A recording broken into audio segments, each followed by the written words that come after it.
Em nome do Pai, do Filho e do Espírito Santo. Amém. Iniciamos agora o capítulo 25 do livro do Gênesis, que na sua primeira parte vai tratar da morte de Abraão. Mas antes disso, no versículo 1, vai dizer que Abraão tomou outra mulher, chamada Cetura. Cetura, em hebraico, soa como incesto.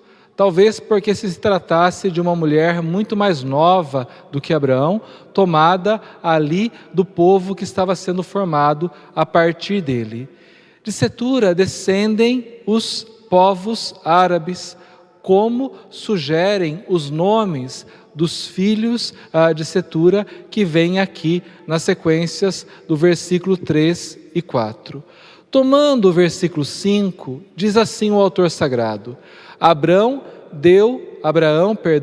deu todos os seus bens a Isaque.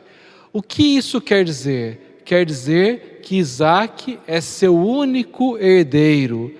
Por quê? Porque ele é o filho da promessa. Abraão teve outros filhos com as concubinas que tomou para si, mas somente o filho de Sara, o filho que Sara lhe deu, o filho da promessa, é que seria o seu herdeiro. Por quê? Porque desse herdeiro a terra prometida seria povoada. E daí o texto vai adiantar-se dizendo assim: quanto aos filhos de suas concubinas, só lhes deu presentes e despediu-os, ainda vivo, mandando-os para longe de seu filho Isaque, para a terra do Oriente. Eis a duração da vida de Abraão. Ele viveu 175 anos e entregou sua alma, morrendo numa ditosa velhice, em idade avançada e cheio de dias, e foi unir-se aos seus. A idade avançada aqui soa como o favor de Deus, como sinal da bênção de Deus em sua vida, ao ponto de ver seus filhos nascerem, sua família crescer. Isaque e Ismael, seus filhos, enterraram-no na caverna de Macpela. Preste atenção nessa informação. Ele foi enterrado em Macpela, situada na terra de Efron, filho de Seor, o Iteu, de fronte de Mambré, a terra que Abraão tinha comprado do filho de Et. Ou seja, Abraão foi enterrado na terra prometida. Isto é importante porque vai contrastar com o que acontece mais à frente, lá no versículo 17, quando fala de Ismael, o outro filho de Abraão. A duração da vida de Ismael foi de 137 anos, e depois ele entregou sua alma, a exemplo do que aconteceu com Abraão, e foi unir-se aos seus.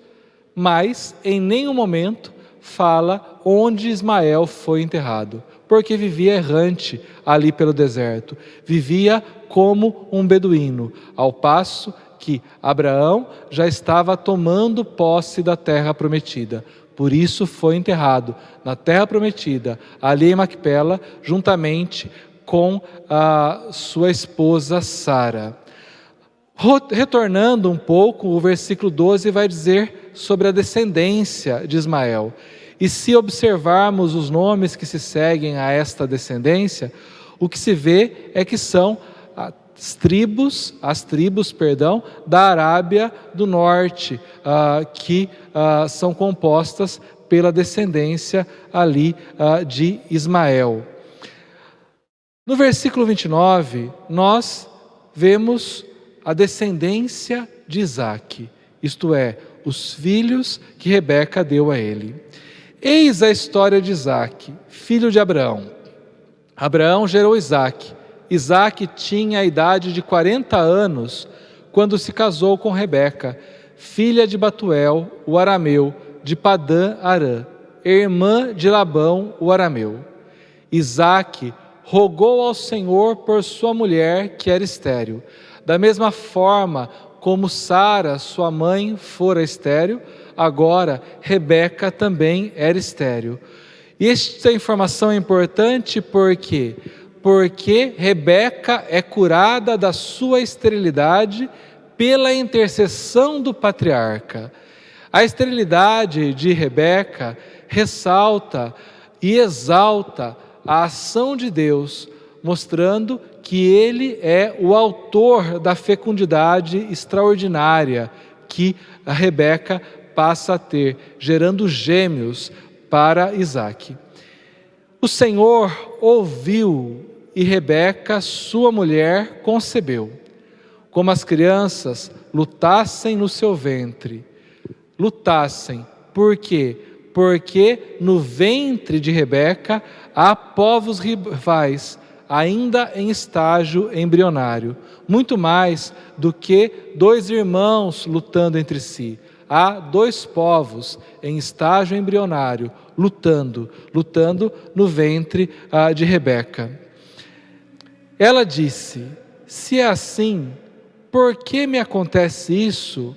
Ou seja, usando outras palavras, vale a pena ser mãe nessas condições, vendo os filhos lutando entre si?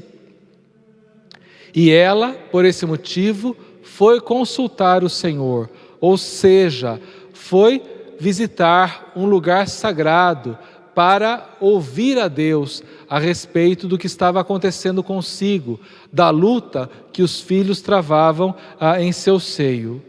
Que lhe respondeu: tens duas nações no teu ventre. Provavelmente a resposta se deu por um profeta. Dois povos se dividirão ao sair de suas entranhas. Aqui há como que um presságio da hostilidade entre os edonitas e os israelitas. Os edonitas vindos de Esaú e os israelitas vindos de Jacó. Um povo vencerá o outro, e o mais velho servirá ao mais novo. Isto é, os edonitas estarão a serviço dos israelitas. Chegando o tempo em que ela devia dar à luz, eis que trazia dois gêmeos no seu ventre. O que saiu primeiro era vermelho, em hebraico, Edom, e todo peludo, em hebraico, Seir, como um manto de peles, e chamaram-no Esaú. Ser vermelho, Edom, faz sentido no que vai acontecer aqui, quase no final deste capítulo. Todo coberto como um manto de peles, e chamaram-no Esaú. Saiu em seguida seu irmão, segurando pela mão o calcanhar de Esaú, e deram-lhe o nome de Jacó. Calcanhar vem de Keb em hebraico, daí Ekeb, isto é, Jacó em hebraico, significa suplantar, como que passar uma rasteira no outro. Por isso, o autor sagrado o traz segurando o pé do seu irmão, como quem quer derrubar Esaú, como quem quer suplantar algo de Esaú. Isaque tinha 60 anos quando eles vieram ao mundo. Os meninos cresceram. Esaú tornou-se um hábil caçador, um homem do campo, enquanto Jacó era um homem pacífico e morava na tenda. Um tornou-se caçador, o outro pastor, vivia de forma pacífica ali junto à sua família. Isaque preferia Esaú porque gostava de caça. Rebeca, porém, se afeiçoou mais a Jacó. Preferir. A preferência, neste contexto bíblico, era um critério de discernimento. Discernimento para amar mais a este ou aquele. Então, a preferência de Isaque pelo filho mais velho e a preferência de Rebeca pelo filho mais novo. Um dia em que Jacó preparava um guisado, voltando Esaú fadigado do campo, disse-lhe: Deixa-me comer um pouco dessa coisa vermelha, a ironia da qual usa o autor sagrado. Assim como Edom, o nome de Esaú, significa vermelho, aqui ele pede algo vermelho para comer, o guisado preparado por seu irmão. Porque estou muito cansado. O irmão doméstico, aquele que vivia de forma pacífica, e também por ser mais novo, deveria dar de comer ao irmão cansado, que chegava depois da busca por uma caça. Mas, ao contrário de cumprir o seu dever, o que ele faz é calcular e preparar uma armadilha para o irmão, fazendo jus ao seu nome, isto é, de passar uma rasteira no irmão, de suplantar o irmão, de agarrar-se ao seu calcanhar para que ele caia. É por isso que puseram o nome a Esaú de Edom. Jacó respondeu-lhe: vende-me primeiro o teu direito de primogenitura. O direito de primogenitura fazia com que o filho homem mais velho daquela família, então o primogênito, fizesse as vezes do pai por ocasião de sua morte. O que significa que todos os bens da família pertenceriam, em primeiro lugar, àquele filho, e que os demais apenas participariam da sua herança. Ele é quem cumpriria as vezes do pai frente aos seus irmãos, e a mãe, se fosse viúva, viva. Então, ele pede: vende-me o direito de primogenitura, isto é, de ser o herdeiro. E herdeiro aqui do quê? Da promessa de Deus feita a Abraão, que passa por Isaque e vai chegar agora em Jacó. Morro de fome, disse Esaú. Que me importa o meu direito de primogenitura? O descaso com o qual Esaú trata o direito de primogenitura, isto é, de herdeiro da promessa, de substituição de seu pai frente à sua família. É o motivo pelo qual ele vai perder esse direito. Jura-mo, pois, agora mesmo, tornou Jacó. Esaú jurou e vendeu o seu direito de primogenitura a Jacó. Vendeu por um prato de lentilhas. Isto se tornou até em Israel um ditado popular, mostrando a pouca importância que se dá àquilo que realmente deveria ter importância na vida de um israelita.